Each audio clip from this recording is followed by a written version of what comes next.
(10월 16일) 수요일 오전 5시 54분에 마태복음 강의 설교를 시작하겠습니다.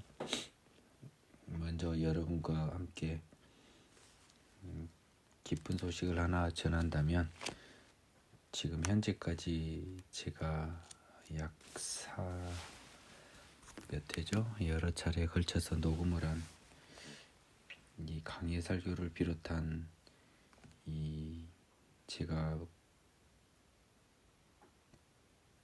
하고 싶었던 온라인 교회, 다른 것보다도 말씀에 갈급한 사람들에게 말씀을 함께 나누는 것을 주된 목적으로 하는 온라인 교회 이름을 제가 참 정하기가 어려웠어요.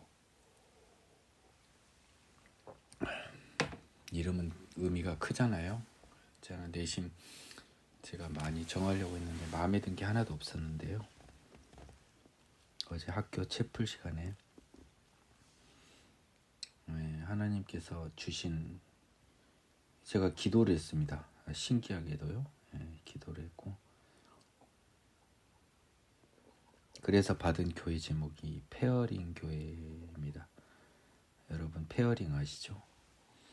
블루투스 원래 기기와 다른 기기를 연결하는 페어링이 되지 않으면 블루투스는 기능을 발휘할 수 없죠. 우리가 하나님과 연결되는 것, 사단이 아닌 하나님과 연결되는 이 페어링이 너무 중요하고, 페어링이 되면 우리는 이미 하나님의 자녀가 되는 것입니다. 페어링을 하기 위해서는 암호를 입력해야 하지요. 그 암호가 바로 하나님께서 여러분에게 알려주신 암호. 그 암호는 여러분이 하나님이 주신 암호는 여러분의 회개입니다. 여러분이 회개했을 때 하나님의 암호가 보일 거예요. 온전한 회개가 이루어지지 않으면 여러분은 결코 그 블루투스의 암호를 입력하실 수가 없어요. 각자 암호가 다 다릅니다. 하나님께서 여러분에게 주신 암호를 확인할 수 있는 영적 은혜, 회개의 영이 여러분에게 부어지기를 예수님 이름으로 기도하고요. 오늘 강의를 들어갑니다. 마태복음은 산상수훈으로 변화된 예수 시대의 율법과, 굳이 표현하면 율법이에요. 마음에 새긴 율법이죠. 훨씬 강화된 율법. 그 강화된 율법은 방금 제가 말씀드린 페어링이 된 생명의 성령의 법으로 태어난 사람에게는 지켜질 수밖에 없는 것입니다. 따라서 율법이란 단어 자체를 쓰고 싶지도 않지만, 또 한편 율법 없는 자가 아닌 사랑의 율법 안에 있는 자라는 바울의 로마서가 아니죠. 그 뒤에 나오는 바울 서신서의 그 부분들을 여러분들이 꼭 상기를 해 보아야 합니다. 오늘날의 교회는 많이 율법과 은혜에서 은혜를 강조하다 보니까 은혜 속에 있는 사랑의 율법, 오히려 예전 율법보다 더 범위가 커진 사랑의 율법을 망각하는 우를 범하고 있습니다. 그 산상수훈 이후에 이제 예수님이 본격적으로 천국 복음을 전하시는데요. 천국 복음의 그 방법으로서 예수님은 질병과 귀신을 쫓아내는 치료 사역, 그 과정에서 많은 기적을 행합니다. 우리 인간 기준으로 기적이고, 예수님이 사람으로 오셨기에 기적이지, 그분이 하나님이고 하나님의 아들이라는 관념 하에 있으면 기적이 아니죠. 당연한 거죠. 여러분들 중에서 이 기적이 믿기지 않으신 분은 믿기지 않는다는 고백을 하셔야 됩니다. 앞으로 믿기지 않는 기적들, 인간 기준의 기적들이 많이 나옵니다. 그 기적 앞에서 여러분이 막연히 추상적인 그 기적을 그럴 수도 있겠다라고 하는 것으로는 부족하고 안 됩니다. 하나님의 아들이신 예수님은 이 모든 기적을 당연히 해내실 수 있는 분이고, 그것이 의심스럽고 믿기지 않는다면 그것은 우리 가운데 거하는 죄 때문임을 여러분이 고백할 수 있어야 할 것입니다. 지난 시간에 8장 17절까지 했고요. 오늘은 8장 18절 나를 따르라. 이 소 제목을 여러분 눈에 들어오니까 보지만 이거는 편의상 붙인 제목입니다. 그래서 가령 이 부분과 관련한 제목이 우리 성경은 나를 따르라라고 했습니다. 근데 영어 성경을 제가 NIV 버전만 잠깐 보겠습니다. NIV 버전에서는 The Cost of Following Jesus라고 해서요.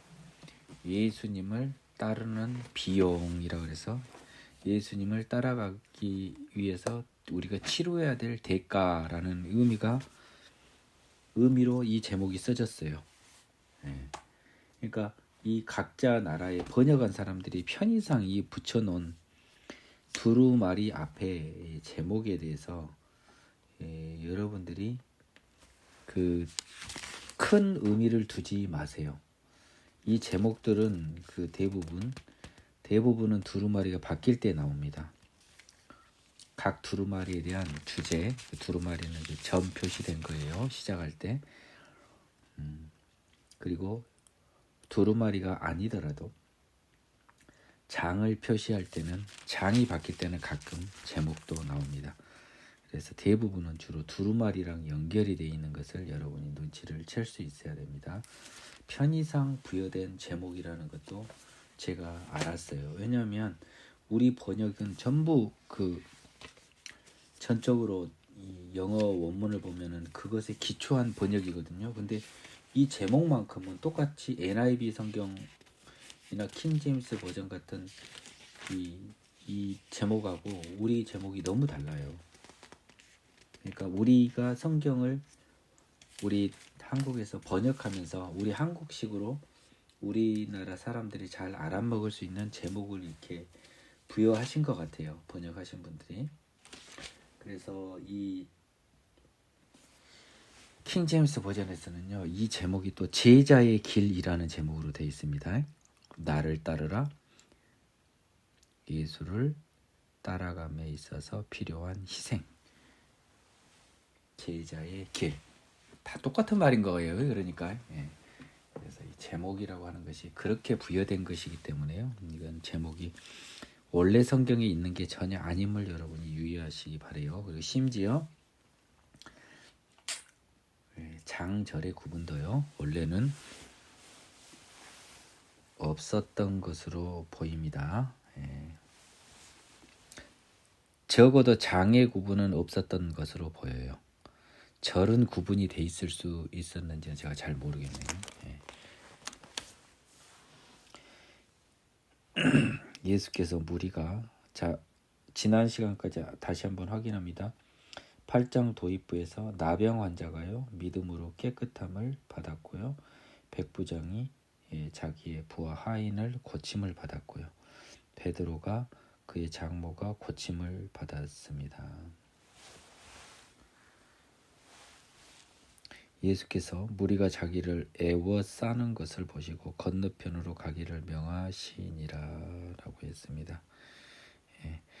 이 기적들이 소문이 났기 때문에 얼마나 많은 사람들이 예수님을 이제 그 당시 이제 선지자로 생각했겠죠. 하나님의 아들을 무슨 하나님의 아들이에요. 이제 선지자로 생각하고 다 이렇게 모여든 모습을 상상해 보시기 바랍니다. 그래서 일단 너희들은 좀 건너편으로 가라. 너무 많으니까. 이런 이야기를 하신 것 같습니다. 한번 볼까요? He gave others to cross to the other side of lake라고 해서요. 바다 건너편, 그러니까 갈릴리 호수 건너편이라는 의미가 있네요. 그래서 이게 바다 건너편이라고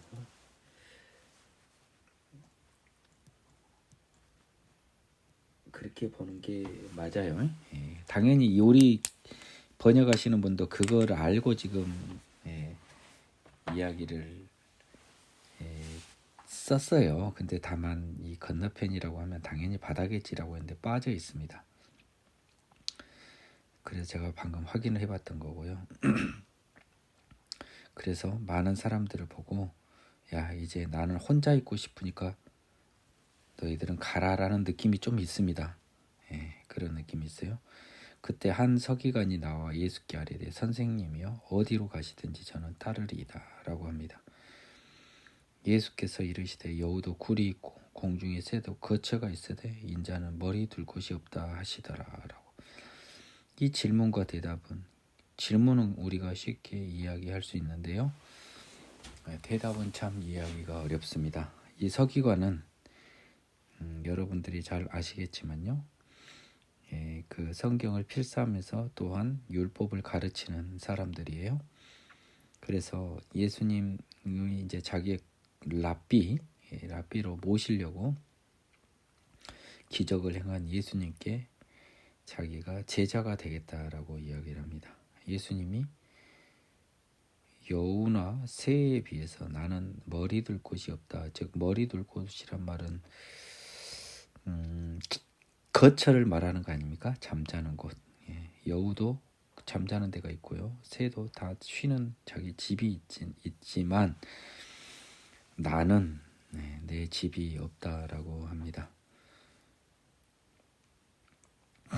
이 말은 무슨 말인지 우리가 쉽게 알아먹기가 굉장히 어렵습니다. 느낌상은 그 제안을 거절하는 것으로밖에 보이지가 않아요. 여우와 공중의 새만치도 안정감이 없는 나를 왜 따르려고 하느냐.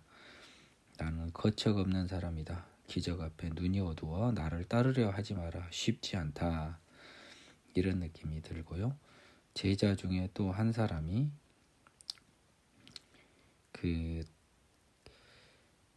이르되 주여 내가 먼저 가서 내 아버지를 장사하게 허락하옵소서.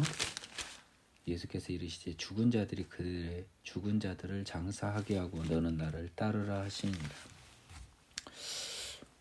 제자 중에 또 한 사람이라고 하면 한 서기관은 제자는 아니었을 거 아니에요. 그러면 한 서기관이 제자 중에 한 서기관일 수도 있겠네요. 한번 제가 영어 성경을 봐야 될 것 같네요. 잠깐 참조해 보겠습니다.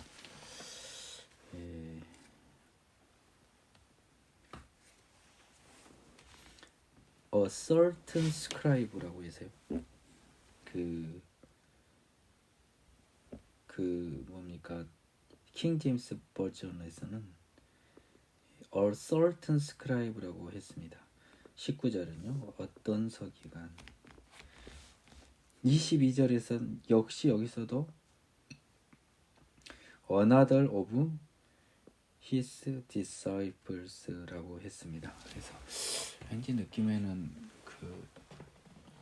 이 서기관도 제자가 아닌가 하는 추측을 해봤습니다만 영어 표현의 Another라는 느낌이 어떤 지금까지 말한 어떤 제자가 아닌 또 다른 제자라는 의미가 강하네요. 그래서 서기관 예수님의 제자로 보이지는 않습니다. 그래서 제자 중 어떤 한 사람이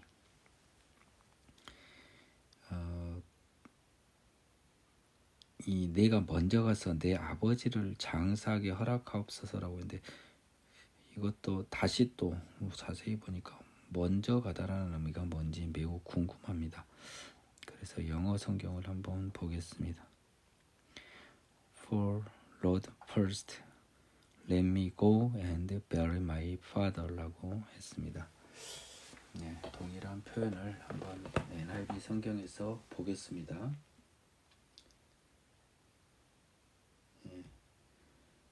Lord, let me first go라고 했습니다. 그래서 지금 여러분 그 예전에 비슷한 광경이요. 엘리야가 엘리사에게 그 불렀던 때예요.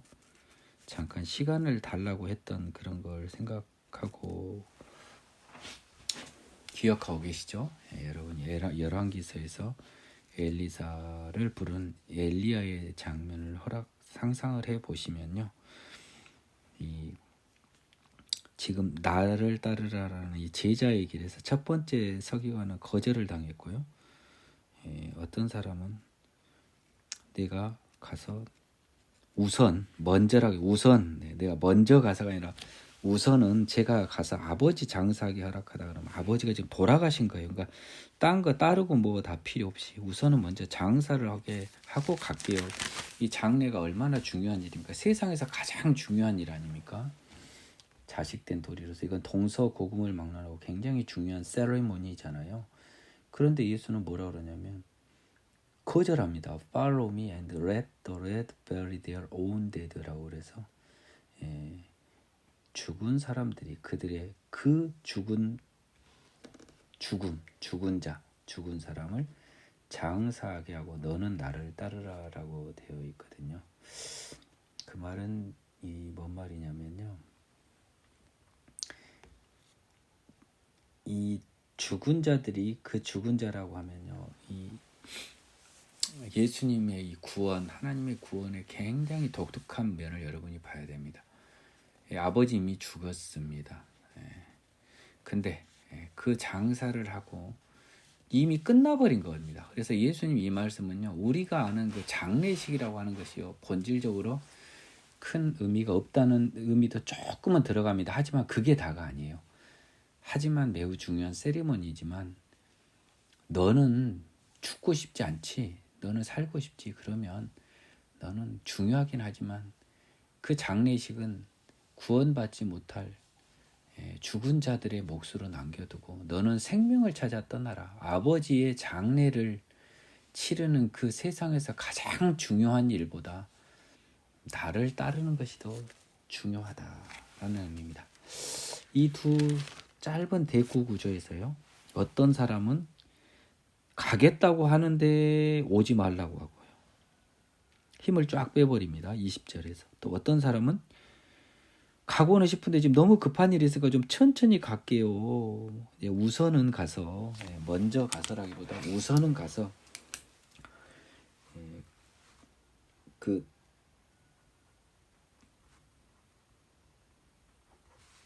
우선은 먼저 가서 아버지 장례부터 하고 그 다음에 따를게요 했는데 그거 못하게 하고 나를 따르라고 하거든요. 그래서 이 부분이 굉장히 좀 재밌습니다. 구원이 전적으로 하나님의 주권이고요. 그것을 허락하는 하나님의 그 공식을 우리는 알 수는 없는데 이렇게 구원은 우리가 알 수 없는 방법으로 따르는 겁니다. 우리가 알 수 없는 방법으로 이루어지는 거예요.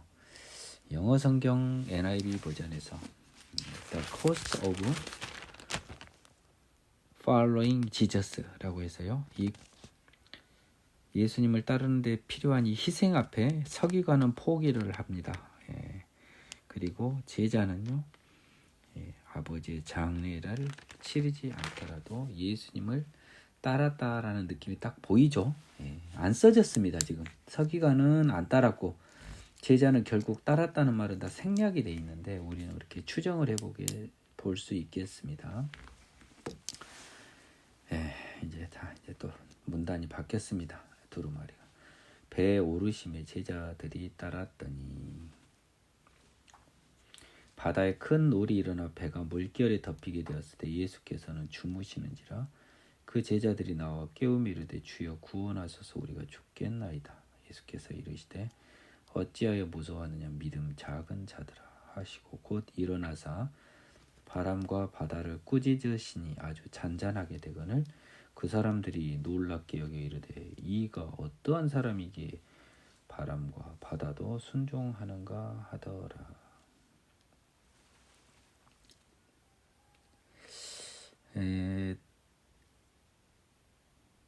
그 이게 좀 사람이 표현이 더 재밌네요. 자꾸 그 사람들이라고 하는 게 또 갑자기 눈에 들어와서요. 지금 순간적으로 제가 헷갈렸습니다. 성경을 제가 이거 이래저래 이거 뭐 20번 정도 더 읽은 거거든요. 제가 20 몇 번 읽은 거예요. 지금 느낌상은 20번 이상. 근데 자 이제 이 상황이 종료되고요. 마태 기준으로 갈릴리 바다입니다. 바다에 큰 놀이 일어나서 파도 같은 그 곳에 배가 크지 않기 때문에요. 강풍이 불어서 파도 같은 큰 호수도 여러분 바람이 불면 꽤 흔들림이 있는 것 같습니다. 근데 주무시는 거예요. 같이 배 타고 가는데 물결은 치는데 주여 구원하소서라는 이 세이브라는 단어가요. 구원하다는 뜻도 있지만 여러분 지금 바다에 빠져 죽겠는데 여러분 이게 지금 육체적인 죽음 앞에서 우리를 구원하소서 했는데 이거는 저희를 구해 주소서가 나는 더 나은 것 같아요. 왜 여기서 구원하소서라고 썼는지 저는 이런 것들 때문에 여러분들이 그 구원이라고 하는 개념이 헷갈리던 계기가 될 수 있습니다. 우리를 구해 주십시오. 살려달라는 거잖아요. 지금 뭐 죄를 뭐 용서해달라 이게 전혀 아니잖아요. 죄로부터의 구원이 아니잖아요. 지금 당장에 죽게 됐는데 살려달라는 거지 않습니까? 우리가 정확히는 물에 빠져 죽겠나이다라는 거죠. 그렇잖아요. 예수께서 믿음이 작은 자들아 하고 바람과 바다를 꾸짖었다라고 했습니다. 믿음이 작은 자들아라고 한 것은요. 지금 이 복음 시대의 믿음은 복음석이 준 믿음은 오직 하나님의 전능하심에 대한 믿음밖에 없습니다. 예수님이 지금 하나님의 아들인 줄 모르기 때문에요. 예수님의 전능하심을 모르죠. 믿음이 없는 애들이죠. 지금 얘들은. 그래서 바람과 바다를 꾸짖으셨다라고 했어요. 참 표현이 재밌습니다. NIV 성경에서는 rebuke, 꾸짖다, 책망하다라는 그런 단어를 썼고요. 이 킹 제임스 버전에서는요. 한번 보겠습니다.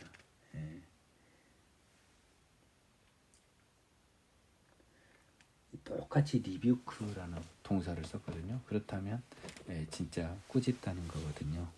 보통은 명령하실 때는 말씀으로 잠잠하라라고 했는데 여기서는 꾸짖다라고 해서요.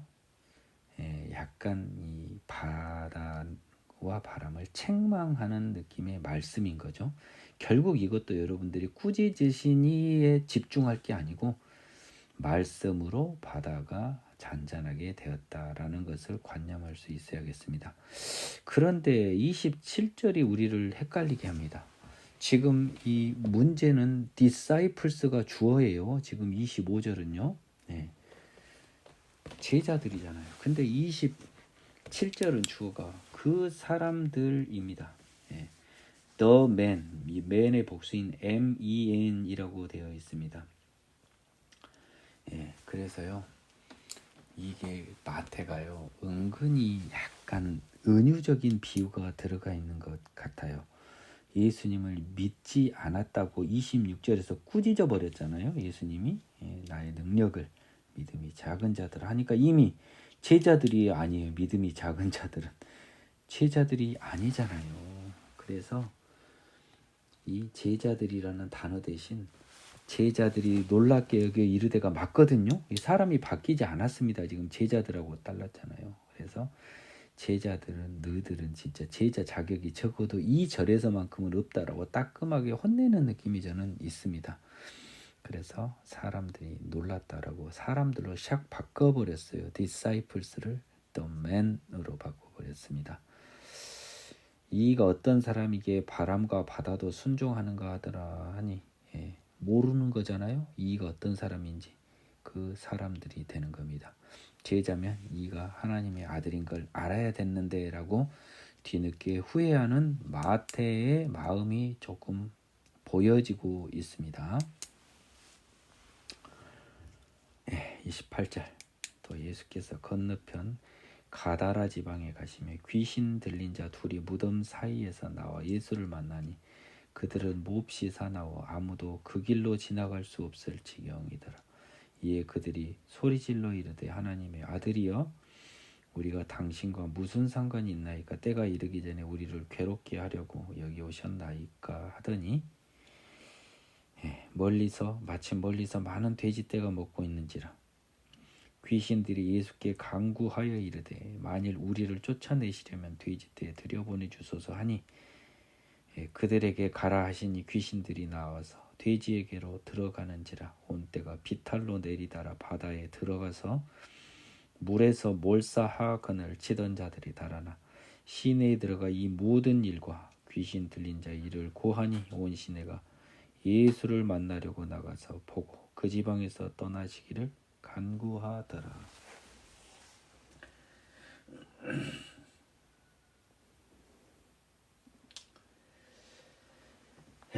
여러분 이 부분이요 굉장히 재미가 있습니다.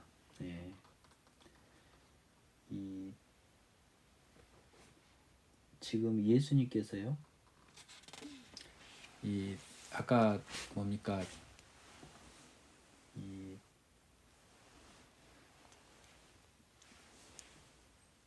바람과 바다를 잔잔하게 할 때 제자들과 이 사람들을 구분해서 쓴 마태의 그 굉장히 여러분 눈치채기 힘든 기제를 저도 오늘 처음 봤거든요.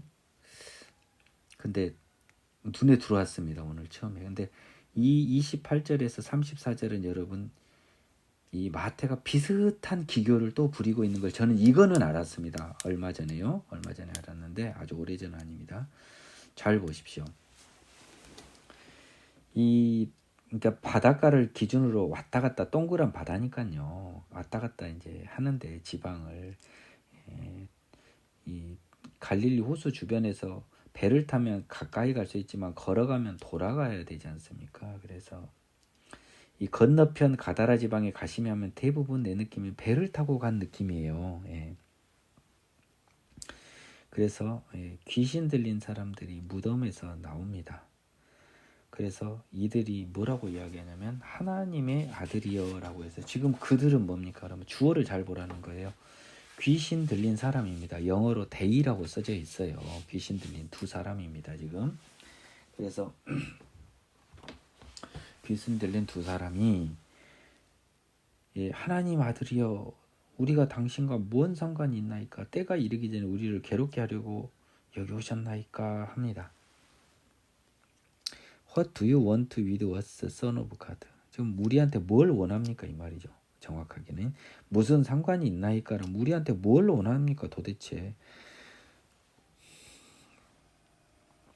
그 다음에 때가 이르기 전이라고 있는데요. 이게 영어 표현에서는 before appointed time이라고 되어 있습니다. 그러니까 정해진 때가 있는 거를 귀신들은 아는 거죠. 지금 정해진 때가 언제입니까? 이것도 너무 중요합니다. 이 세상이 멸망하는 그날이 사단이 완전히 사라지는 그 사단 기준 멸망의 때가 있는데 그 때가 지금 아직 안 오잖아요. 안 왔잖아요.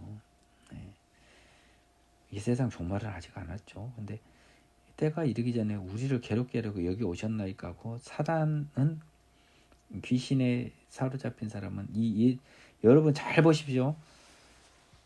예수님의 정체를 알아보는 유일한 존재들은 귀신들이었습니다. 굉장히 중요해요. 신약 복음서에 많이 지금 숨겨져 있거든요. 예수님을 정확히 존재를 하나님의 아들인 걸 안 사람은 귀신들밖에 몰라요. 영적 존재밖에. 그래서 귀신들이 예수께 간구하여 이르되 만일 그 하나님의 아들이 뭔 상관인데 우리한테 모셨습니까? 지금 멸망 전에 라고 지금 알아보고 나서요. 마침 멀리서 돼지떼가 먹고 있는데 그 다음 주어를 보십시오. 귀신들이라고 돼 있어요. 자, 똑같습니다. 앞에 제자들과 그 사람들도 동일한 대상들을 이야기합니다. 근데 처음에 제자라고 했다 결국 믿음이 없는 걸 예수님께 확인되자 그 사람들로 딱 바꿔버렸습니다. 자, 29절에서는 예수님한테 하나님의 아들이요 뭔 상관이 있어서 우리를 괴롭게 합니까? 고 귀신 들린 사람들의 소리로 29절은 써져 있고요. 31절은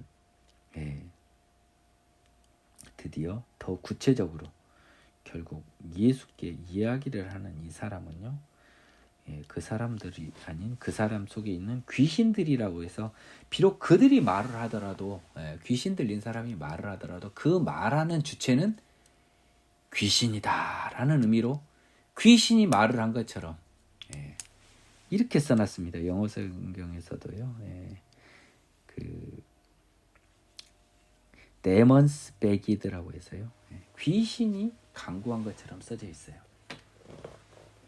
그렇기 때문에 이런 표현들에서 우리가 굉장히 중요한 인사이트를 찾아내야 됩니다. 마태가 이 괜히 할 일이 없어서 이렇게 쓴 게 전혀 아니에요. 킹 제임스 버전에서도 똑같이 데몬 베기드라고 해서 귀신이 요청한 거예요. 돼지떼에 들여보내라. 이것도 또 중요합니다. 자, 이제 봐보십시오. 돼지떼에 귀신들이 들여보내 주소서 한 이유는 뭐냐면요, 나중에 결론 났습니다마는 이 비싼 돼지들과 함께 가서 자기들이 멸망을 하겠다라고 하는 게 아니에요. 여러분 착각하지 마세요. 이왕에 죽는 거, 이 돼지라고 하는 돈, 재물 속에 들어가서 재물을 없애가지고요, 예수를 사람들이 못 알아보게 하려고 지금 귀신들은 이 요청을 한 겁니다. 근데 희한하게도요, 이 지금 귀신들 사단은 인간들의 그 약점인 이 재물을 매개로 해서 예수를 못 보게 하려고 하는 이 더러운 음모인데 가라고 합니다. 허락하세요, 예수님이.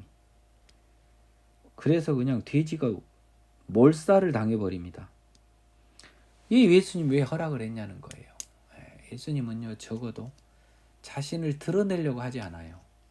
그래서 많은 사람들이 결국 걸릴 사람은 걸리는 것을 용인을 하십니다. 그래서 돼지한테 들어가서 다 죽어버리니까 그 치던 그 돼지를 기르던 자들이 시내에 들어가가지고요, 뭐 가다라 지방이겠죠, 느낌에 가서 이 난리가 난 이야기를 다 이야기합니다.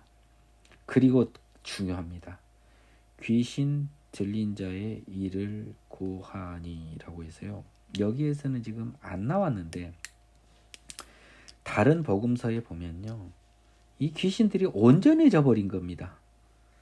그게 써져 있어요. 이 마태복음은 지금 다 지금 소문이 다 뻔히 들어있으니까 이거 생략이 돼 있는데, 귀신 들린 자의 일, 즉 그 정말 말도 안 통하고 사납고 정신 나간 애들이 완전히 새 사람이 돼버렸다고 해서 뒤에 일까지 이야기했어요. 돼지도 죽었고요, 귀신 들린 자는 치료받아 온전해졌습니다 했더니 사람들이 예수를 만나고 뭐라고 하냐. 자, 귀신 들린 자가 온전해진 건 전혀 관심이 없고요, 돼지가 다 죽어버린 것만 아니까 빨리 가십시오. 더 큰 재산적 피해가 있기 전에 빨리 가라고.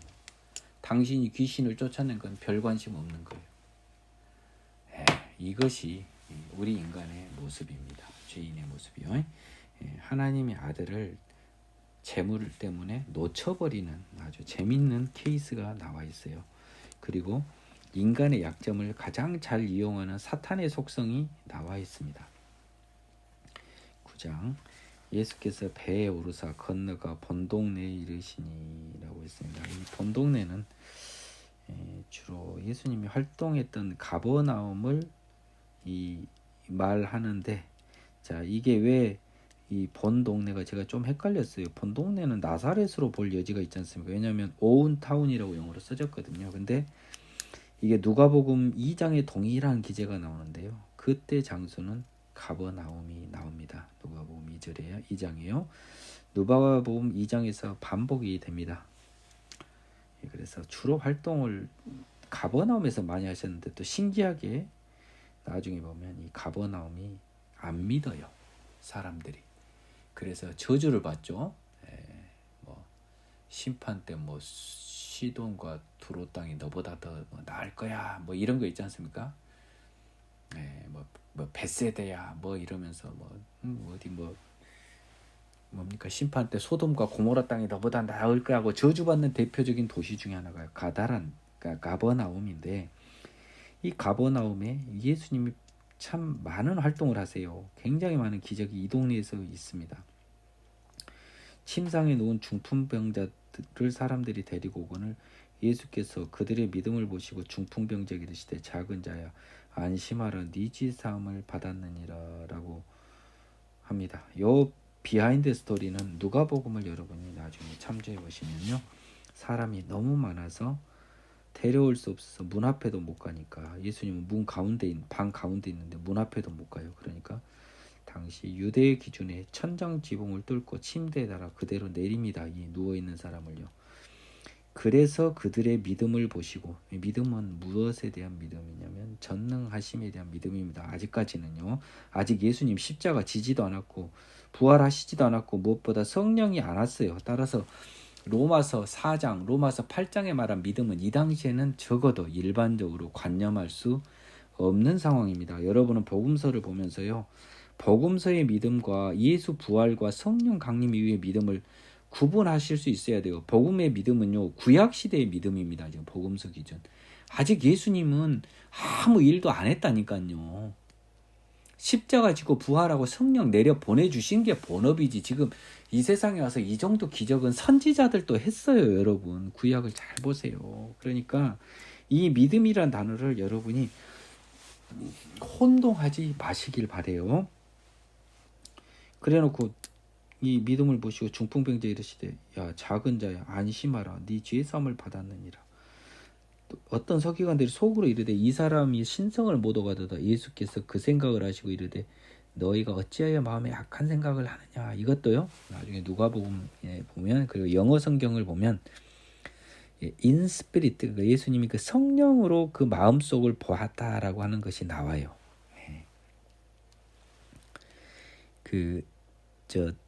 이게 누가복음에서 좀 정확히 나옵니다. 이 성령의 마음으로, 하나님의 능력으로 마음으로 그들의 속마음을 다 아신 거죠.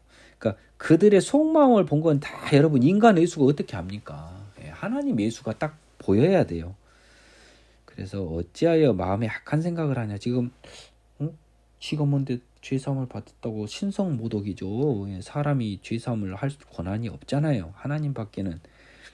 근데 얘가 죄사함을 받았다 하니까 이건 신성모독인데 하고 속으로만 생각하는데 지금 들킨 겁니다. 예수님한테.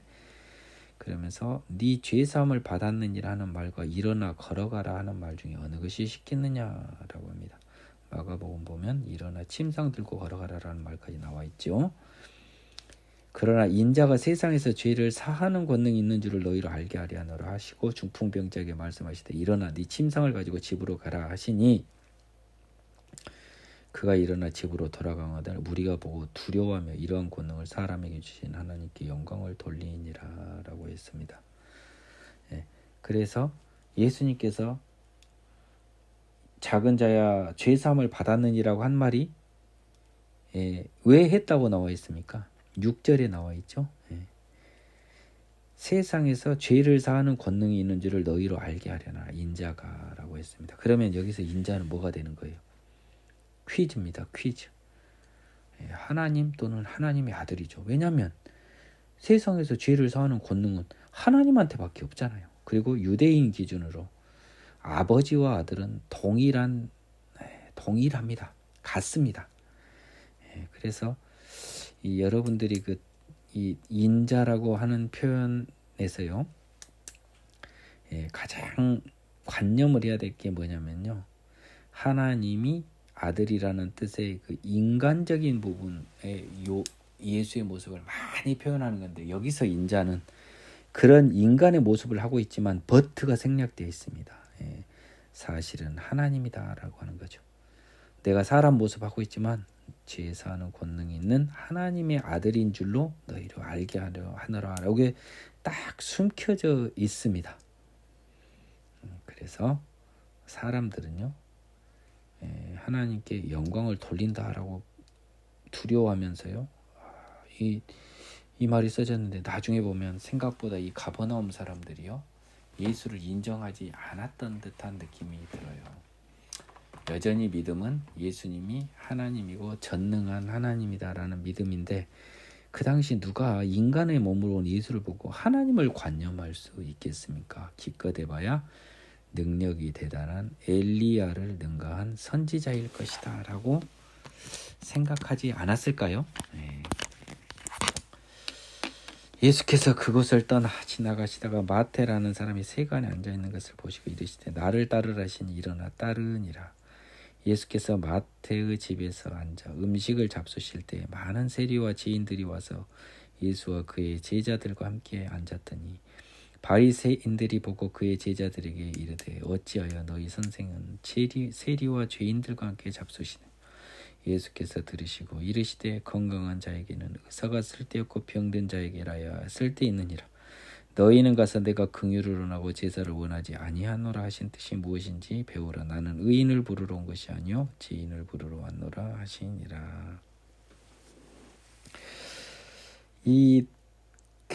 여러분, 당시 또 여러분이 아셔야 될 게, 당시에 그 세리 있지 않습니까? 세무 공무원들을 굉장히 사람들이 경멸했던 것을 알 수 있습니다. 왜냐하면 이 세무 공무원들은 여러분, 퀴즈를 내겠습니다. 이스라엘 기준은 세무 공무원이 필요가 없습니다. 왜냐하면 적어도 형식적으로 이스라엘이란 나라는 하나님에 의해서 강제된 율법의 세금이 있어요. 수많은 11조를 비롯한 많은 이런 것들이 있습니다. 그리고 이 나라는, 그리고 모르긴 몰라도요, 이스라엘이란 나라 자체에 세금도 아마 있었을 겁니다. 여러분이 그걸 추정해 볼 수 있는 게, 솔로몬의 아들 르호보암의 시대에요, 이스라엘 민족들이 당신의 아버지가 지은 무거운 세금의 멍에를 좀 줄여달라고 한 말이 나옵니다. 그때 건방지게 노인들 말 안 듣고 젊은 애들끼리 껄떡껄떡하면서 르호보암이, 야, 내 새끼가 뭐 우리 아버지 저기보다 굵고, 우리 아버지는 뭐 가죽 채찍을 하는데 난 정갈 채찍으로 너희들 혼낼 거야 라고 하다가, 여로보암을 비롯한 북이스라엘 지파들이 결국은 솔로몬의 아들 르호보암을 배반하고 북이스라엘을 만들어버리지 않습니까? 따라서 이스라엘에도 세금은 있어요. 근데 여기서 이 세리는 로마 세금 걷는 세리입니다. 임명권자가 로마 황제의 일제시대 때 친일파 느낌 나는 사람들. 그래서 아주 쓰레기 취급을 받지 않습니까? 그것을 좀 알고 있어야 됩니다. 근데 이 마태라고 하는 사람은 바로 이 제자입니다. 지금 여러분. 재밌어요. 마태라 하는 사람이라고 본인이 본인을 이렇게 표현하고 있습니다. 좀 재밌습니다. 참고로 요한은 지 이름을 절대 안 씁니다. 예수께서 사랑하시는 자라고. 왕자병이 약간 보입니다. 마태는 좀 더 솔직하네요. 자기 이름을 딱 밝혔습니다. 그래서 나를 따르라 하니까 베드로와 이 야고보 요한처럼 바로 따릅니다. 음식을 먹는데 유대인 음식법은 굉장히 좀 독특하지 않습니까? 엄격하고요. 이 죄인들하고는 같이 안 먹나 봐요. 더러운 사람들하고는. 그래서 세리는 이방인 취급을 당한 겁니다. 이 죄인들은 아마 추측컨대 몸을 파는 여인들이 아니냐라고 많은 사람들이 생각하는 것 같습니다. 다만 영어로 써진 것은 오직 sinners라고 해서요, 죄인들이라고만 써졌는데 누군지는 잘은 모르겠습니다. 아마도 그렇게 추정되는 부분은 있습니다. 그리고 그것과 제자들이 섞여 있으니까 유대인 기준으로는 굉장히 좀 하지 못할 행동입니다. 어떻게 저 세리 이방인입니다. 죄인들, 저 더러운 몸을 가진 불결한 여인들과 밥을 같이 먹냐. 우리는 그 있을 수 없는데 라고 했습니다. 예수께서 이걸 딱 듣고 뭐라고 말씀하시냐. 당연하죠. 건강한 자한테는 의사가 쓸데없고 병든 자에게 쓸데가 있습니다만, 이게 은유적인데 약간 반어적인 것도 들어있습니다. 건강한 자가 아니라요, 건강한 줄 아는 자라고 이런 의미가 있습니다. 실제로 건강하지 않은데 건강한 줄 아는 사람한테는 의사가 있을 필요가 없죠. 의사를 안 찾잖아요. 병이 든 사람은 의사를 찾을 거 아닙니까? 자 가서 나는 긍휼을 원하고 제사를 원하지 아니하노라 하신 뜻 이게 호세아 6장에 나옵니다.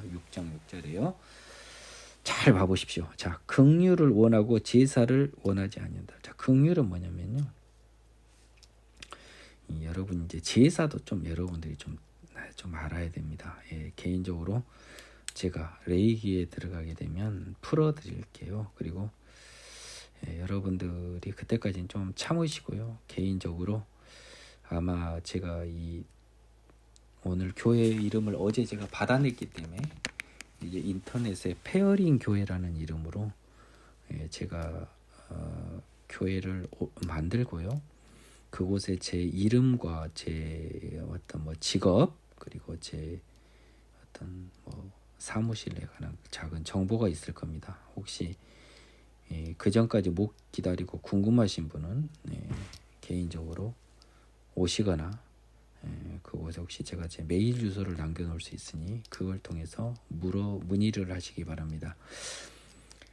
이 긍휼이라고 하는 것은 mercy입니다. 자비. 그러면은 뭡니까? 죄인임을 고백한 사람들은 하나님의 긍휼을 원하는 긍휼을 바라고 하나님이 긍휼을 베푸실 거 아닙니까? 죄인한테. 제사는 뭡니까? 제사를 지내는 건 여러분 굉장히 중요합니다. 제사는 오직 하나님의 성막이 있는 곳에서만 드릴 수 있고요.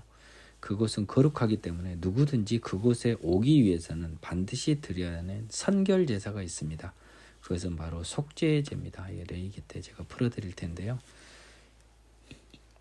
좀 미리 간략히 맛보기를 알려드리면 레이기 15장 31절에서요. 하나님 큰 선언을 하시죠. 내 성막에는 누구든지 함부로 오면 안 된다는 거예요. 왜? 하나님의 임재가 있는 성막이 더러워지니까. 죄인이 오면 또 죄인은 죽어요. 그곳에 오면. 그래서 이 두 가지를 한꺼번에 해결하기 위해서 속죄제를 좀 두었습니다. 그래서 번제나 화목제나 모든 제사를 드리기 위해서는 먼저 속죄제를 드려야 돼요. 그래서 번제를 규정한 레위기 1장 1절에서 번제물이 안수한 즉 그를 위하여 속죄가 될지니라라고 해서 속죄제를 따로 드리지 않아도 그 번제물을 속죄 제물로 먼저 간주해 준다는 겁니다. 그래서 그는 죽지 않고 그로 인하여 하나님의 성막은 더러워지지 않습니다. 그런 다음에 그의 번제라고 하는 예물을 받는 거죠. 속죄제가 아닌 예물입니다. 번제는. 자, 그러면 제사를 드리는 사람은 본질적으로 속죄제를 드리고 제사를 드리기 때문에 정결함이 의제되어 있는 겁니다. 비록 시간적, 장소적 한계는 있지만요. 그래서 죄인임을 고백한 사람들에게 베풀고 싶은 긍휼, 그것을 하나님은 바라는 거고, 깨끗하게 된 사람들이 주는 예배, 순간적으로 깨끗합니다. 예배성 번제물보다는, 화목제물보다는 나는 죄인임을 자백하는 사람들에게 긍휼을 베풀기를 원한다는 거예요. 그 사람들이 속죄제로 일시적으로 그 성막에서 장소적으로 그 제사 드리는 순간 속죄함을 받아서 내 얼굴 보는 거, 이런 식으로 보는 것보다는 죄인임을 고백해서 내가 그에게 자비를 베풀고 그에게 은혜를 베푸는 식으로 다가가는 걸 더 원한다는 거예요. 자, 그래서 긍휼을 원하는 사람은 자기가 병든 자라고 하는 사람들이고요. 제사를 원하는 사람, 제사를 드리는 사람은 자기가 영적으로 건강한 사람이라고 착각하고 있는 거예요. 일시적으로만 건강해진 거죠. 성막 앞에서만 제사 드릴 때만 거기만 지나면 그는 죄인이고 영적으로 건강한 사람이 아닙니다.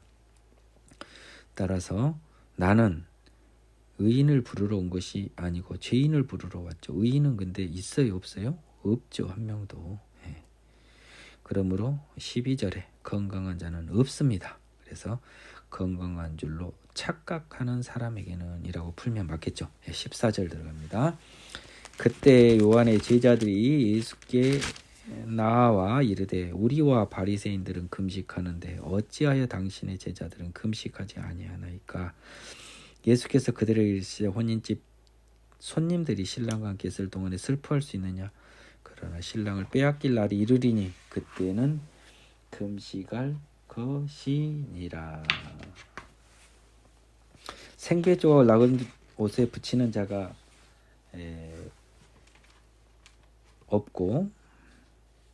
없나니 이는 기운 것이 곧을 당겨 헤어짐이 더하게 되며 새 포도주를 낡은 가죽 부대에 넣지 아니하나니 그렇게 하면 부대가 타져 포도주도 쏟아지고 부대도 버리게 됨이라 새 포도주는 새 부대에 넣어야 둘이 다 보존되느니라 라고 했습니다.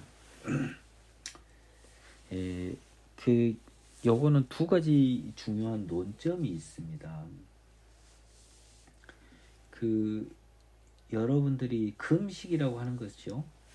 유대 절기에 유대 율법에 아마 특정 기간에 금식하는 게 있었는데 바리새인들뿐만 아니라 요한의 제자들도 그걸 지켰습니다. 근데 이게 예수 제자랑 예수는 안 지키는 거예요. 자, 그 답변이 재밌습니다. 그 필요 없다라고 안 해요.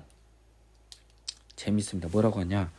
야, 혼인집 손님들이 신랑과 있을 동안에는 이라고 하는 것은 뭐냐면 이 혼인 잔칫날이잖아요. 그렇죠? 그때는 슬퍼할 수 없다.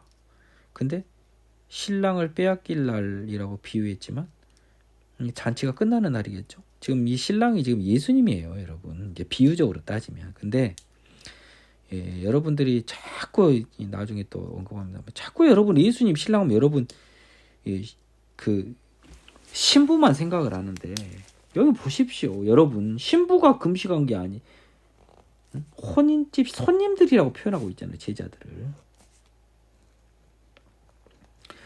이 제자들을 지금 혼인집 손님들이라고 그러니까 어린 양의 혼인잔치에 초대받은 자들이 하나님의 자녀고 제자들이 요한계시록 풀이가 이렇게 나오는 겁니다. 요한계시록의 신부가 교회나 여러분들이 아니에요. 참 이제 괜히 너무 헛길러 가니까 이만하겠습니다. 그래서 혼인집 손님들이 신랑과 함께 있을 동안은 슬퍼할 수 없으니까 금식 안 하는데 그 다음에는 금식한다. 이 말은 뭔 말이냐면 아마 유대 절기에서요. 금식 기간에 혼인이 걸리면 혼인에는 금식의 예외가 아마 있었을 걸로 저는 추정하고 있습니다. 그러니까 지금 너희들은 봐보세요. 지금 예수님하고 예수님 제자들 사이에 뭔 혼인잔치가 있어요? 없잖아요. 그러니까 금식을 해지 않을 정당한 이유는 없어 보입니다. 바리새인이 봤을 때는요. 요한의 제자들이 봤을 때는. 이건 물어본 건 지금 요한의 제자들이 물어보고 있습니다. 바리새인들이 아니라. 근데 걔한테 뭐라고 하냐면 네가 잘은 모르지만 사실 우리는 혼인잔치 중이야. 그리고 혼인잔치집에 있는 손님들 하객들은 혼인잔치가 있을 동안은 먹어도 돼. 근데 혼인잔치가 끝나면 그때는 금식할 거 아니냐 이 말을 하고 있습니다. 그렇기 때문에 지금 예수님께서는요. 지금 이 자기와 이 제자들의 이 만남이 그 혼인잔치 자기는 지금 신랑이고 제자들은 거기에 온 손님들라고 비유를 좀 해서요. 나중에 나온 어린 양의 혼인잔치의 느낌을 조금 맛을 볼 수 있게 해주고 있고 또한 혼인잔치 기간에는 금식의 예의가 있었던 유대 풍습을 우리가 추정해 볼 수 있는 겁니다. 그런데요. 16, 17절에서 더 본질적인 말씀을 하십니다. 이거는 약간 본질적인 답변은 아니에요. 뭐냐? 생배 조각을 낡은 옷에 붙이는 자가 없나니 이거는 여러분 제가 설명을 해드릴게요. 생배는 이제 막 지은 옷 아닙니까? 막 생산한 배고 낡은 옷은 힘이 없는 오래된 옷이에요. 근데 오래된 옷을 빵꾸가 나서요. 생배 조각에서 기어가지고 낡은 옷에다 딱 바느질을 하면 이 배의 습성상 강한 생배가 낡은 옷을 끌어당기나 봅니다. 힘이 세니까 기울어진 상태에서. 그래서 오히려 트어져 버리고 옷이 찢어져 버리는 거죠. 낡은 옷이. 그러니까 허나만한 짓거리라는 거죠. 굳이 낡은 옷을 기우려면 낡은 조각으로 기우라는 겁니다. 생배하고 낡은 옷은 안 어울린다는 겁니다. 그리고 포도주도요. 낡은 가죽 부대에 넣어버리면은 이 발효 과정에서 가죽도 희마리가 없어서 터져버리고 포도주는 이제 흘러버려서 버려버리고 둘 다 꽝이 나버립니다. 뭔 말이냐? 어울리지 않는 것에다 집어넣으면 안 된다는 거예요, 지금. 자, 기운 것은 기우려고 했죠. 근데 기우려고 하는 옷이 틀어진 부분을 기우려고 하는 목적이 달성이 안 됐습니다. 포도주를 가죽 부대에 넣는 건 보관하려고 했는데 터져서 목적이 달성 안 됐습니다. 이유가 무엇입니까? 적절하지 않은 걸로 기우고 적절하지 않은 가죽 부대에다가 넣은 거죠. 그렇죠? 그러니까 적절하지 않은, 이제 적절해지지 않은 것에다 집어넣지 마라. 이제 구약의 율법 시대는 끝났고 새로운 율법의 시대가 왔기 때문에 구약의 율법을 강제하지 말아라. 그 형식적인 율법은 끝이 났다. 이 생배 조각은 낡은 옷 같은 하찮은 옷에 붙이지 않아. 너희들이 붙여봤자 낡은 조각은 옷은 그냥 더 헤어짐이 심해질 뿐이야. 굳이 따지면 생배 조각은 생배 조각에 붙이는 거죠. 그러면 원래 기운 목적을 달성할 수 있을 것이고요. 새 포도주도 새 가죽 부대에 넣으면 둘 다 보존이 돼요.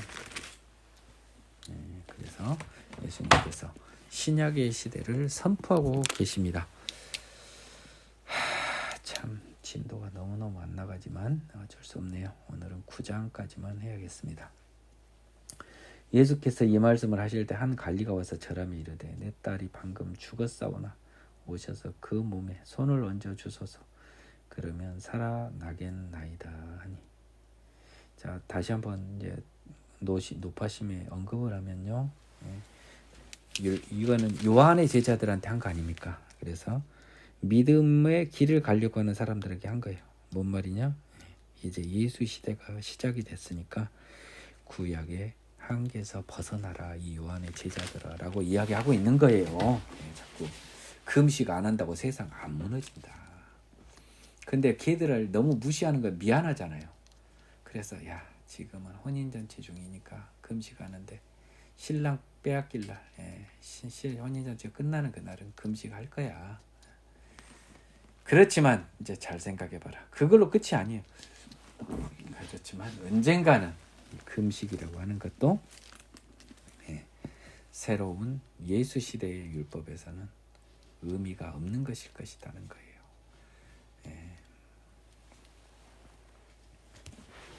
어울리지 않는다는 거죠. 그 형식적인 율법은 이제 온전한 마음속의 율법을 따지는 거지 그 금식이라고 하는 밥을 먹지 않는다는. 그래 이제 오죽하면 제가 그 이야기를 했지 않습니까? 금식도 구약시대 금식은 참고 하는 금식이요. 예수시대 금식은 예수님 하나님 저로 하여금 입맛 없게 해주세요. 밥 먹고 싶으면 안 들게 해주세요 라고 금식하면 돼요. 그러니까 금식이 아닌 거죠. 훨씬 쉬워진 거죠. 그 능력이 하늘로부터 임하니까요.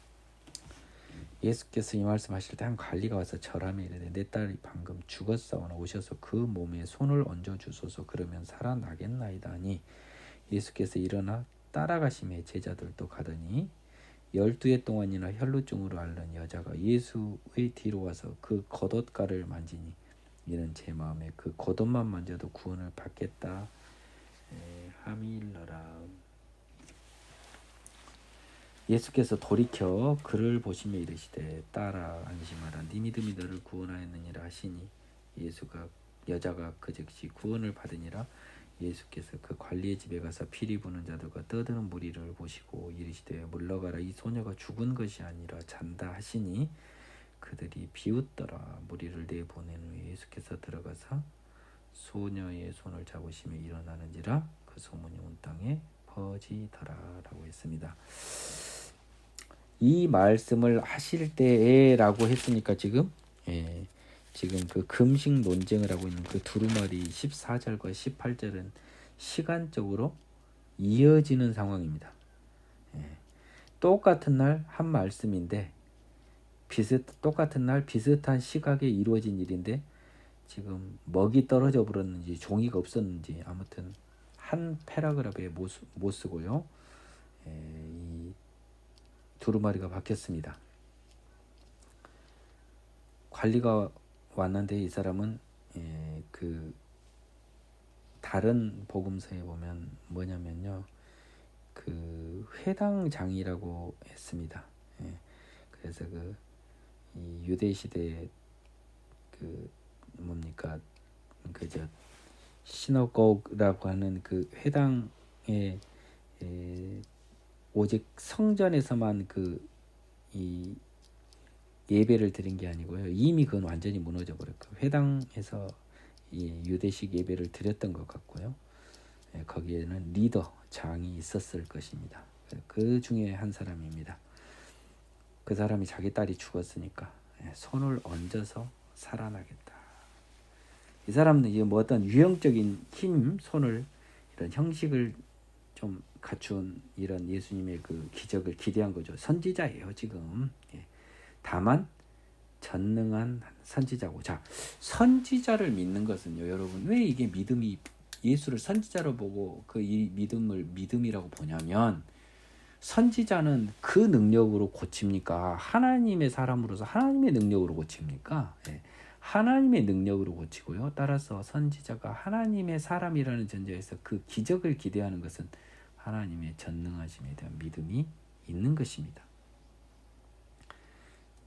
예수가 드디어 이 딸 고치러 가는데 갑자기 12해 동안 그 혈루증 앓는 여자가 뒤로 와가지고 예수 겉옷을 몰래 딱 만지는 겁니다. 뒤로 와서 겉옷가를 만지니 영어 표현을 한번 보겠습니다. came up behind, 뒤로 따라왔다. behind him and touched the edge of his cloak. 그래서 옷의 끝 부분을 터치했다라고 했습니다. 근데 여기서 이는 제 마음에 그 겉옷만 만져도 구원을 받겠다미라면 이건 뭐냐면 그 여자의 속마음입니다. 지금 이 여자의 이 속마음을 아는 건 예수님의 그 성령의 능력이 인스피릿. 예수님 하느님이니까 안 거 아니까 마음속을 어떻게 알아요? 그러니 영어 성경에서는 she said to herself라고 해서 그녀의 독백임을 이렇게 명백히 표현하고 있습니다. 그리고 그 독백을 예수님이 확인한 거죠. 야, 안심하라. 네 믿음이 너를 구원했다. 아니, 겉옷만 만져도 낫겠다. 구원은 지금 병이 낫는 겁니다. 자꾸 제발 좀 똑같은 말 안 했으면 좋겠는데요. 높아심에 삽니다. 우리가 하는 구원하고 달라요. 내가 병이 낫겠다라고 생각을 했는데 왜냐하면 저분은 하나님의 선지자고 하나님은 전능하시니 저 사람은 선지자 겉옷만 만져도 구원을 받겠다. 몸이 낫겠다. 하나님의 능력에 대한 믿음으로는 국가대표급으로 딱 보이지 않습니까? 그래서 예수님께서 돌아보면서 뒤에서 만지고 있으니까 그림을 그려보세요. 돌아보면서 뒤에 딱 만진 여자 보고 야 안심해라. 너의 그 하나님의 전능함에 대한 믿음이 네 병을 낫게 했다. 아니 즉시 구원을 받다. 즉시 병이 나았다 이 말입니다. 이제 관리의 집에 가서 보니까 피리 보고 막 떠들고 지금 죽었다고 난리가 났습니다. 그래서 야 가라. 안 죽었다 잔다 하니까 웃기는 소리죠. 보내신 후 손을 잡으시면 일어난다. 뭐 달리다 굼이라고 써져 있는 그 소녀야 일어나라라고 하는 그 다른 복음서의 기제가 있어요. 말씀을 하셨던 게. 그러니까 각각 복음서가 다 똑같은 것도 기제 방식이 좀 다릅니다. 종합적으로 해석을 하시면 돼요. 이 사람은요, 마태는요, 굳이 그 말 안 쓰고 손을 잡으니까 일어난다는 것만 써놨습니다. 18절 손을 얹어주소서 그러면 살아나겠나이다. 그때 호응이 딱 되잖아요. 25절. 그래서 그 소문이 온 땅에 퍼졌습니다. 갈리의 딸 고치러 가서요. 언급결에 혈루증을 낳는 여자가 예수님의 은혜로 병에서 나음을 얻어 걸리는 이 은혜를 누렸네요. 우리 복음도 이런 얻어 걸리는 복음의 은혜도 많습니다. 이 말을 하는 제가 그런 케이스 같기도 해요. 예수께서 거기서 떠나가실 때 두 맹인이 따라오며 소리질러 이르되 다윗의 자손이 우리를 불쌍히 여기소서 하더니 예수께서 집에 들어가시면 맹인들이 그에게 나오고는 예수께서 이르시되 내가 능히 이 일 할 줄을 믿느냐 대답하되 주여 그러하오이다 하니 예수께서 그들의 눈을 만지시며 이르시되 너희 믿음대로 되라 하시니 그들의 눈이 밝아진지라. 예수께서 엄히 경고하시되 삼가 아무에게도 알리지 말라 하셨으나 그들이 나가서 예수의 소문을 그 온 땅에 퍼뜨리니라.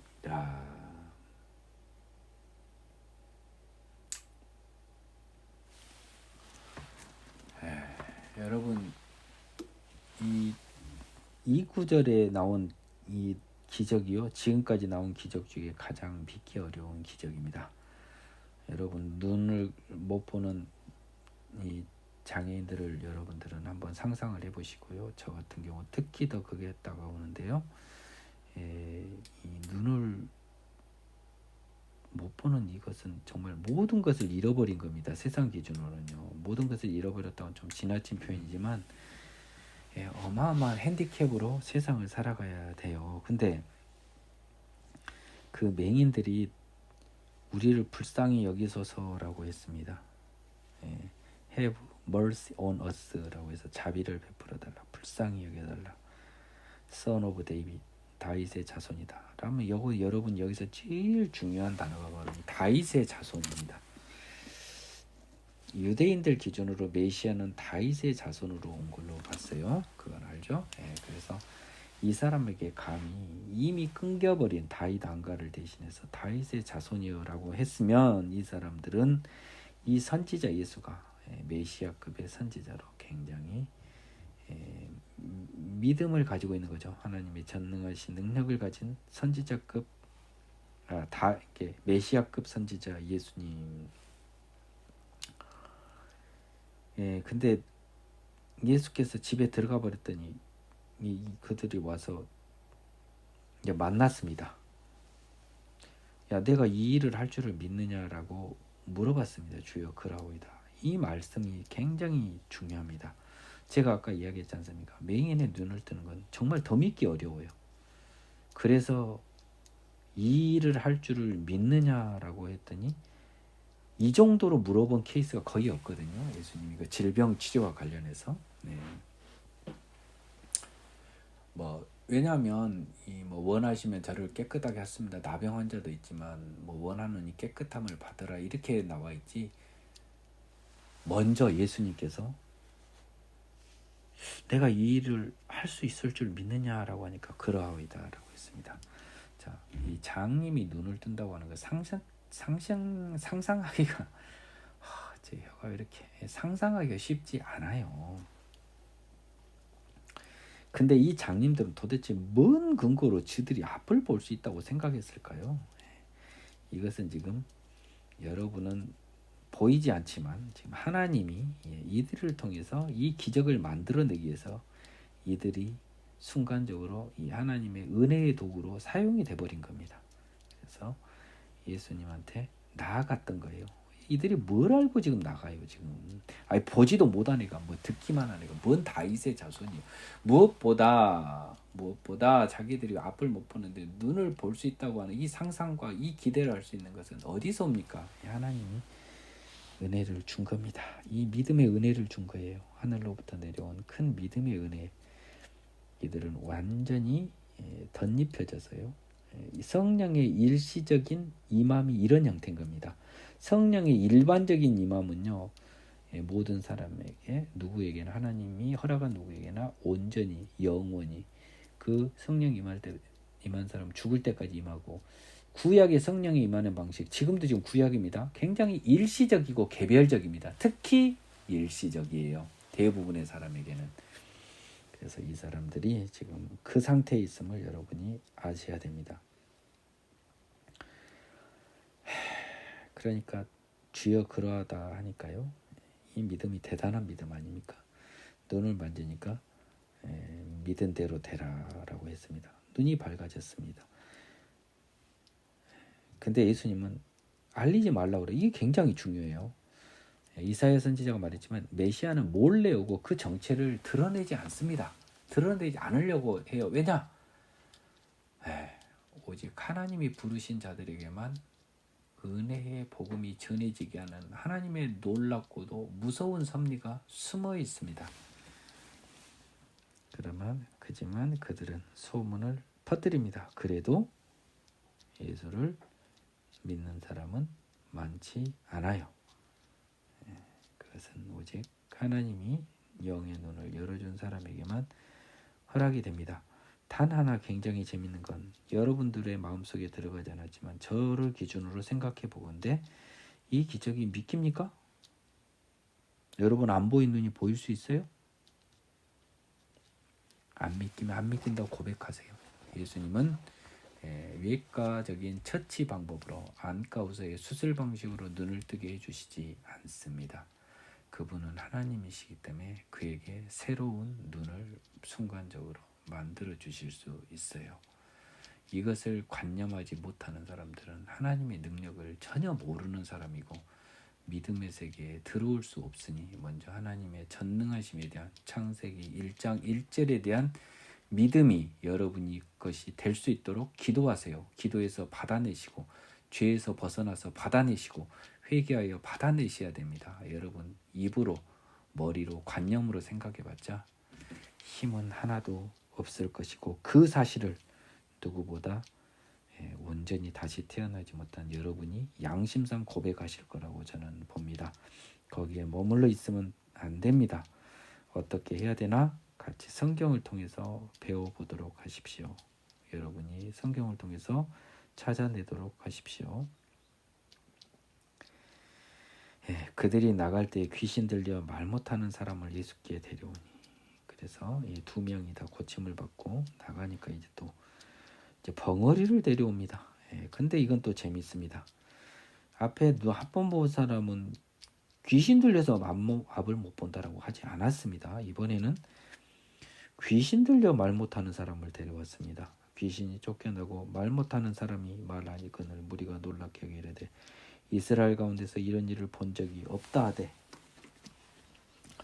바리새인들은 이르러가 귀신의 왕을 의지하여 귀신을 쫓아낸다 하더라.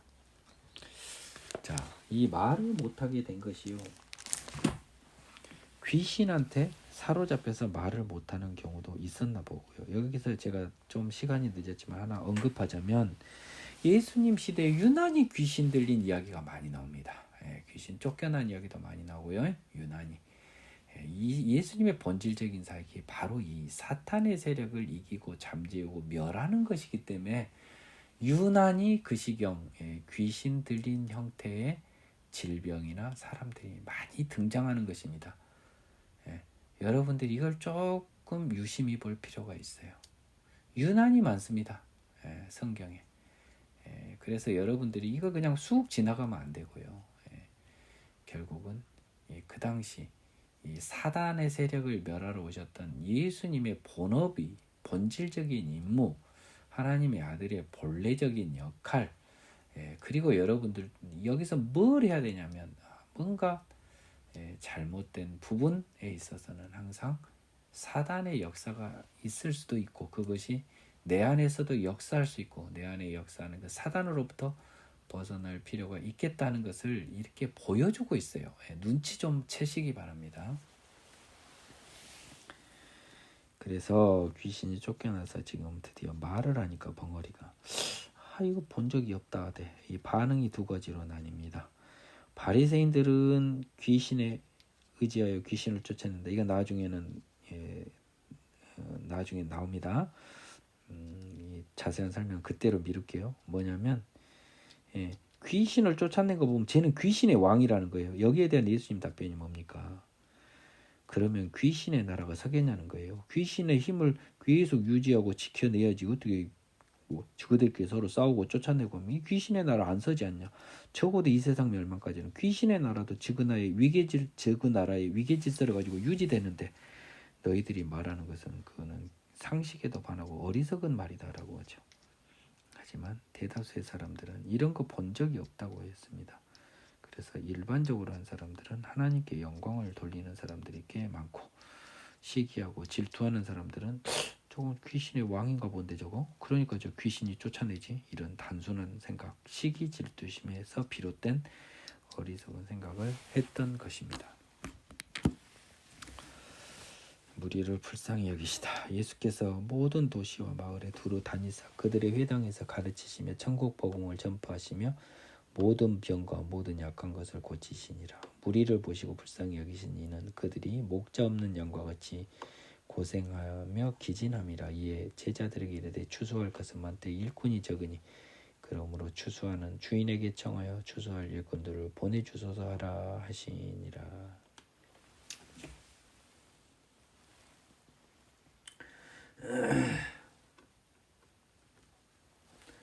예, 이제 예수님께서 이제 두루 다니다가 이제 결론을 내린 겁니다.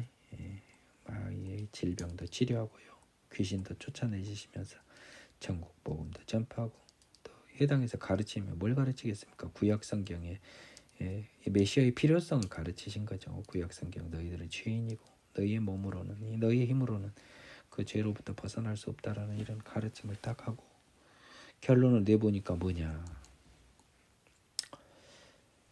얘들이 목자가 없어서 이 뺑뺑이를 도는 거죠. 예, 우리 저 은어로 뺑뺑이를 돈다는 말이에요. 고생한다는 거야 아주.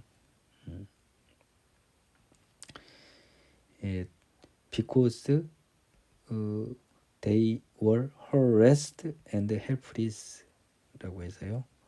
굉장히 고생도 하고, 또 그냥 저 뭡니까? 예, 도움 못 받아가지고 그냥 완전히 외톨이가 돼버린 거예요. 예, 고생하면서 기진합니다라고 하는 의미에는 오직 육체적인 어떤 고통마저도 있지만, NIV 성경에서는 헬프리스라고 하는 그런 정말 이 아무런 도움을 의지할 수 없는 외톨이 이 심정을 표현한 이 구절이 들어가 있습니다. 킹 제임스 버전에서는 한번 볼까요? weary and scattered라고 했습니다. 이게 약하고 그리고 흩어진 이런 의미인데요. 헬프리스, 위어드 비슷비슷합니다. 여하튼 양한테 목자가 없으니까 양은 속된 말로 엄청 고생을 하는 거지 않습니까? 불쌍하잖아요. 주인이 없이 그냥 저들끼리 헤매면 이 양들은 그 눈도 잘 안 보이는데 뭔 저들이 제대로 된 물을 찾아 가겠습니까? 그래서 제자들에게 이르되 추수할 것 양은 많되 일꾼 목자가 적으니까 추수하는 주인 하나님께 청하여 추수할 일꾼 목자들을 보내주소서 하라 하시니라. 이 시대에 하나님께서 하시는 말씀일 수도 있습니다만은 추수할 것은 많다라고 하는 거 여러분들이 정말 조심해야 됩니다. 추수할 대상은 많다는 거예요. 하나님의 아들이 많다라는 의미만을 여러분이 찾아 그냥 피상적으로 받으면 안 되겠습니다. 즉 길을 잃고 불쌍하고 고생하는 사람들은 많아요. 근데 일꾼은 적다. 이 말은 진리입니다. 근데 이 일꾼이 온다면, 추수하는 목자가 온다면 모든 양을 다 이끌어낼까요? 그 중에 일부일 것입니다. 그 목자의 소리를 듣는 양만 그리 갈 거예요. 여러분들이 여기서 막 그냥 모든 사람을 다 구원해 준다, 이런 싸구려 구원에 빠지지 마시고, 여러분들은 목자 없는 양과 같이 고생하고 기진하지만 지금 목자가 없어요. 구원을 이렇게 받기 전에 우리의 모습을 상상해 보자고요. 받았다면 그때 우리를 구원해 주신 목자 예수님이 왔고요.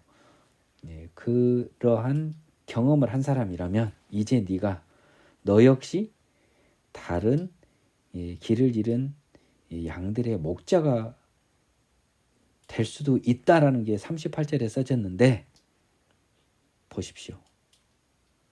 추수할 일꾼들을 보내준 사람은 누굽니까?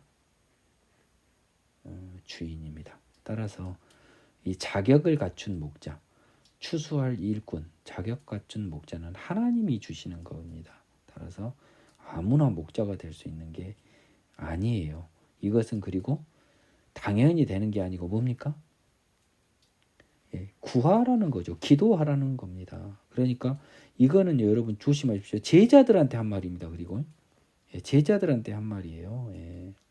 그래서 이 36, 37, 38절에서 예수님이 하시고 계신 말씀은 이 세상 모든 사람들이 너무도 안타깝게요, 생명으로 이끄는 목자, 지금은 예수님입니다. 목자가 없어서 지금 다 헤매는데, 지금 예수님 한 분이잖아요, 세상에. 그래서 하나님께 청하여 추수할 일꾼들, 나와 같은 사람들을 보내주소서라고 기도하라는 거예요. 그래서 결국은 예수님이 성령, 십자가 처형, 부활 후 승천하신 다음 성령의 강림을 통해서요, 이 추수할 일꾼들을 드디어 세상에 보내주게 된 겁니다. 하나님이요.